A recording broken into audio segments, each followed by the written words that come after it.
एक लड़की और लड़का डेट पर गए।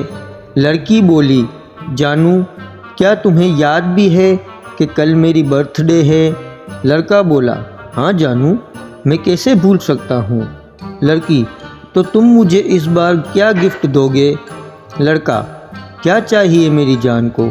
लड़की, इस बार मुझे रिंग चाहिए। लड़का बोला, डन, मैं कल ही तुम्हें रिंग दूंगा, मगर जानू प्लीज़ रिसीव मत करना, आजकल कर्की चल रही है, बैलेंस बहुत कम होता है मेरे पास।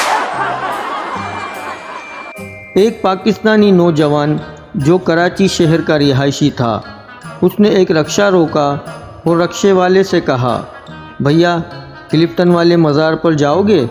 रक्शे वाला बोला, हाँ जी जाएंगे। उसने रक्शे वाले के हाथ में एक बड़ा सा शॉपर दिया और बोला, वापसी पर मेरे लिए लंगर की बिरयानी ले आना।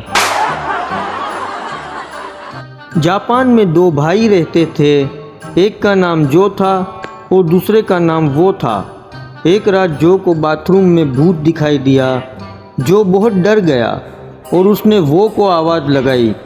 वो दौड़ते हुए बाथरूम में आया और भूत को देखते ही वो मर गया। बस इसी दिन से कहावत मशहूर हो गई है कि जो डर गया वो मर गया।